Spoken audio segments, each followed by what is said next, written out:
ہر ایک مومن کے دل کی ہے صدا مسلم پرسنل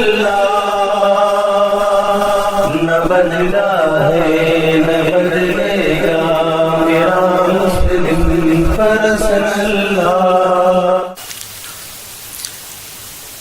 آپ جیسی تربیت کر سکتی ہیں اپنی اولاد کی، باپ نہیں کر سکتا۔ بڑے سے بڑا قابل باپ بھی اپنی بچوں کے کردار پر وہ اثر نہیں چھوڑتا جو ماں چھوڑتی ہے۔ اور بالکل صحیح کہا تھا مولانا عمرین صاحب نے، جتنے کامیاب افراد دنیا کی تاریخ میں بنے ہیں، آپ محدثین کی تاریخ دیکھو، آپ مفسرین کی دیکھو، آپ فقہا کی دیکھو، آپ مشائخ صوفیہ کی دیکھو، آپ ادبا کی دیکھو، جتنے بھی زندہ دل اور مؤثر شخصیات دنیا میں پیدا ہوئی ہیں، ان کی تربیت میں ان کی ماں کا حصہ ان کے باپ سے اکثر زیادہ رہا۔ ایک مثال پیش کرتا ہوں، یہاں جتنے حضرات بیٹھے ہیں اسٹیج پر، یہ ایک شخصیت کی محبت میں 100% متفق ہیں، اور وہ نام ہے شیخ المشائخ سید الاولیاء بایزید بسطامی رحمۃ اللہ علیہ۔ عجیب شخصیت گزری ہے بایزید بسطامی کی۔ کوئی حدیث کی اور تصوف کے کسی کوئی سلسلہ بایزید بسطامی کو نظر انداز کر کے رحمت دو عالم صلی اللہ علیہ وآلہ وسلم کے دور تک نہیں پہنچتا۔ عجیب خصوصیت حاصل ہے۔ یہ بایزید بسطامی کو اس مقام تک پہنچایا کس نے تھا؟ ان کی بیوہ ماں نے۔ وہ ماں جو بیوہ ہو گئی تھی جب یہ بچے چھوٹے سے تھا، یہ بایزید چھوٹے سے تھے، اس وقت وہ بیوہ ہو گئی تھی، اور وہ اپنا اور اپنے یتیم بچے کا پیٹ پالنے کے لیے لوگوں کے گھروں میں کام کاج کرتی تھی۔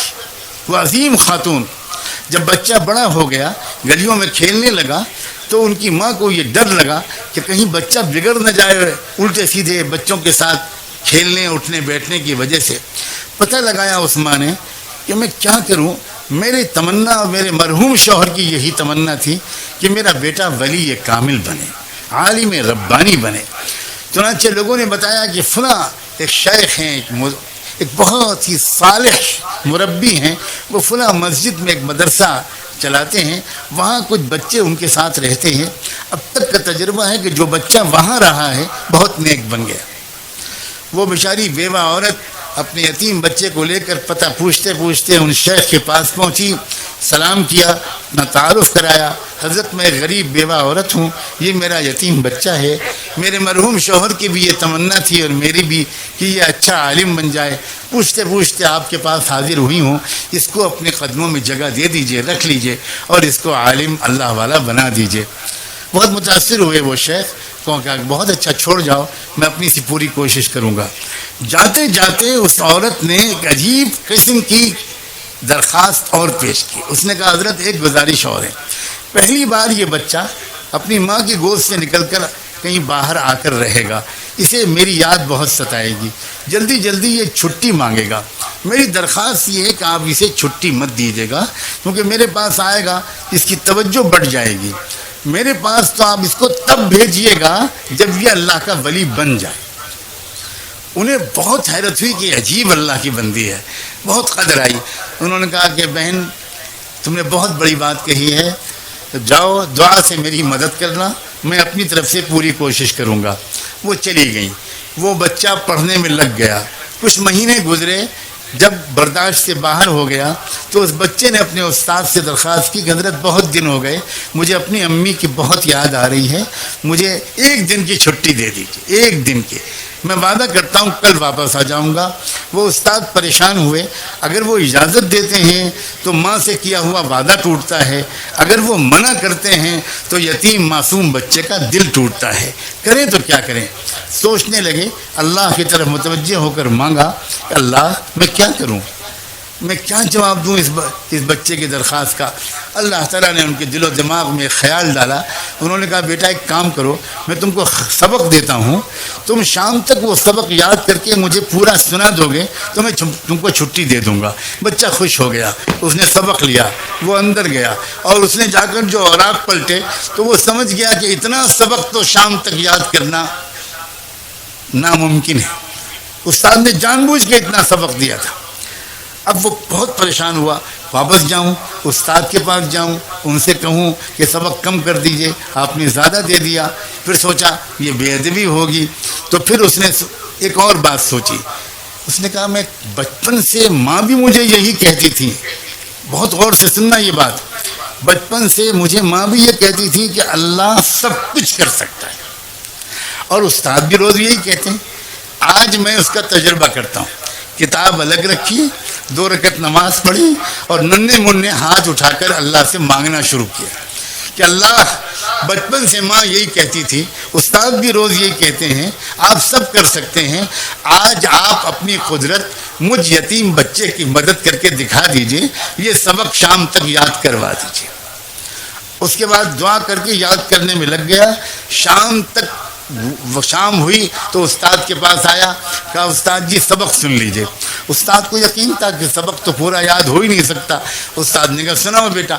اب جو بچے نے سنایا تو استاد حیران رہ گئے، نہ کہیں بھولا نہ کہیں اٹکا، پورا سبق سنا دیا. استاد سمجھ گیا کہ اس بچے کے ساتھ اللہ کا معاملہ، اس کی ماں کی دعاؤں کے طفیل کچھ اور ہے. استاد نے کہا بہت اچھا بیٹا، جاؤ وعدہ یاد رکھنا، کل آ جانا. بچہ چلا گیا، استاد کے ہاتھ چومے، دعائیں لیوں، چلا گیا. راستے پر اچھلتا کودتا، گیت گاتا، گانے گاتا، بہت ہی خوش خرم گیا. گھر گیا تو گھر کا دروازہ بند تھا. دروازے پہ آواز دی، 1 بار آواز دی، کوئی جواب نہیں آیا. 2 بار پکارا، کوئی جواب نہیں آیا. تیسری بار پھر پکار کر کہا امی دروازہ کھولیے. تو اندر سے جواب آئی کون ہے دروازے پر؟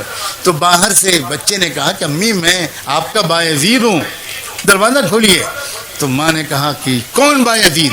یہ والا میرا بایزید نہیں ہو سکتا، میرا بایزید تو تب آئے گا جب اللہ کا ولی بن جائے گا. استاد نے مجھ سے وعدہ کیا تھا، اور استاد وعدہ خلافی نہیں کر سکتے، یہ میرا بایزید نہیں ہو سکتا.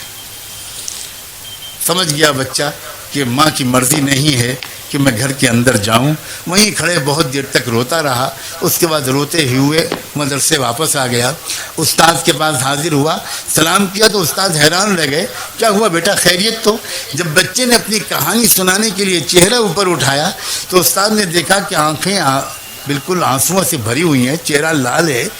تو استاد نے جلدی سے اٹھا کر گود میں لیا، اپنے عمامے کے کونے سے بچے کے آنسو پوچھے. بیٹا بات کیا، خیریت تو ہے کیا، تم واپس کیوں آ گئے؟ بچے نے پوری کہانی سنائی اور یہ کہا کہ میں اس طرح گیا تھا، دروازہ بند تھا، ایسے پکارا، یہ جواب ملا، یہ والا میرا باعزید نہیں ہو سکتا، وہ تو تب آئے گا جب ولی بن جائے گا. میں سمجھ گیا میری ماں نہیں چاہتی، میں واپس آ گیا. استاد نے پوچھا بیٹا ایک بات بتاؤ، تم اپنی ماں سے ناراض تو نہیں ہو کر آئے ہو؟ ماؤں اپنے مقام کو پہچانو، اور نوجوانوں تم اپنی ماؤں کے مقام کے پہچانو. تم ماؤں سے، تو اس نے کہا کہ تم اپنی ماں سے ناراض ہو کر تو نہیں آئے بیٹا. اس نے کہا کہ حضرت دل ٹوٹا بہت ہے اور آنکھیں بہی بہت ہیں، لیکن میں ناراض نہیں ہوں. میں سمجھ گیا کہ وہ میرا بھلا چاہتی ہیں. اب استاد میں چاہے جتنی ضد کروں آپ مجھے چھٹی مت دیجیے گا. اتنی درخواست اور ہے کہ یہ دعا کر دیجئے کہ میری ماں کام کرتے کرتے بیمار رہنے لگی ہیں، ذرا ان کی زندگی میں اتنی برکت ہو جائے کہ وہ مجھے کچھ بنا ہوا دیکھ لیں، ان کی تمنا پوری ہو جائے، ان کی آنکھیں ٹھنڈی ہو جائیں. استاد نے کہا بیٹا میں روز یہ دعا مانگوں گا. میں قصہ مختصر کرتے ہوئے یہ بات کہتا ہوں، اور خاص طور پر ماؤں سے کہتا ہوں کہ 16 سال تک وہ بچہ اپنی ماں کے پاس نہیں گیا. اس کے بعد پھر کیا ہوا؟ اللہ اکبر و کبیرہ. ایک رات تھی، تہجد کے وقت، تہجد کی نماز پڑھ کے وہ استاد ذرا آرام کرنے کے لیے لیٹے تو ان کو زیارت ہوئی رحمت دو عالم صلی اللہ علیہ وآلہ وسلم کی، اور آپ نے اپن شیخ سے اس رویا صالحہ میں، اس بابرکت سچے خواب میں یہ فرمایا کہ دیکھو وہ جو جنید ہے، وہ جو باعزید ہے، نوجوان تمہارے ہاں، اس کی تربیت مکمل ہو گئی اور اس کو ولایت کبریٰ کا جھنڈا دے دیا گیا. اب تم اس کو جاؤ بشارت دو اور اس کو رخصت کرو. جلدی سے وہ اٹھے, انہوں نے وضو کیا اور اندر گئے تو دیکھا کہ باعزید وہ نوجوان وہ تہجد کی نماز پڑھ رہا تھا. انتظار میں وہ پیچھے بیٹھ گئے. جب اس نے سلام پھیرا تو پکار کر کہا کہ باعزید ادھر آؤ. سینے سے لگایا, پیشانی کو چوما, اپنا عمامہ اس کے سر پر رکھ دیا. کہا تمہاری تربیت مکمل ہو گئی, تمہاری ماں کی دعائیں وہ قربانی قبول ہو گئی, اب جاؤ, اب تم کو یہاں نہیں رہنا, اس کی ضرورت نہیں ہے. نوجوان نے پھر ایک بار اپنے استاد کے قدم بوسی کی, ان کے بوسے لیے, دعاؤں کی درخواست کی اور روانہ ہو گیا گھر. آج بھی دروازہ بند تھا, لیکن آج ہوا یہ کہ جب اس نے آواز دی تو پہلی آواز پر ماں نے دوڑ کر دروازہ کھولا اور دیکھا کہ سامنے وہ نوجوان تقوی کا, سنت و شریعت کا نور پیشانی سے چھلکتا ہوا. پوچھا, ماں بیٹا آ گیا میرا لال؟ وہ جلدی سے گر پڑا ماں کے قدموں پر. ماں نے اس کو اٹھایا, کلیجے سے لگایا, بستر پر لا کے بٹھایا. کہا کہ بیٹا بیٹھو, میں ابھی گرم دودھ تم کو لا کے پلاتی ہوں, پھر کھانا کھلاؤں گی تم کو, آؤ. کب سے میں انتظار کر رہی تھی, لیکن بیٹا میں پہلے شکر کی 2 رکعت نماز پڑھ لوں. پٹا پرانا بوریا بچھایا, 2 رکعت نماز شکر پڑھی اور کہا اللہ میں اسی دن کے لیے آپ سے جینے کی توفیق مانگتی تھی کہ زندہ رکھیے گا تاکہ میں دیکھ سکوں اپنے بیٹے کو. اب آپ جب چاہیں ایمان کے ساتھ مجھے بلا لے, اب مجھے جینے کی کوئی تمنا نہیں. یہ ہوا کرتی تھی عورت. جب ایسی عورتیں ہوتی تھیں تو اولادیں ہوتی تھیں. پھر ابو حنیفہ و غزالی, بخاری, ایسی عورتیں ہوتی تھیں تو باعزید بسطامی پیدا ہوتے تھے. ایسی عورتیں ہوتی تھیں تو پھر صلاح الدین ایوبی پیدا ہوتے تھے. اور میں کس کس کا نام لوں, ہم سب بگڑ گئے ہیں. میں اپنی صرف عورتوں کا شکوہ کروں گا تو میں بالکل زیادتی کروں گا. ہم تو صرف اتنا چاہتے ہیں کہ کتنا اچھا ہو کہ آج کی اس رات میں توبہ کر کے زندگی کو پلٹ ڈالیں. نوجوان بھی, مرد بھی, عورتیں بھی, بہویں بھی, بیٹیاں بھی, نئی نویلی دلہنیں بھی, بوڑھے بھی, صحافی بھی, تاجر بھی, علماء بھی, طلبہ بھی, مدرسین بھی, پروفیشنلز بھی, ایجوکیٹڈ کلاس بھی, انٹلیکچوئلز بھی, سب یہ محسوس کریں کہ یقیناً ہم سے غلطیاں ہوئی ہیں جس کی وجہ سے آج ہم کو یہ دن دیکھنے پڑ رہے ہیں, اور ان غلطیوں کو ہم بدلنا شروع کریں. انشاءاللہ حالات اسی رخ پر چلے جائیں گے. ہند میں انوکھا مرکز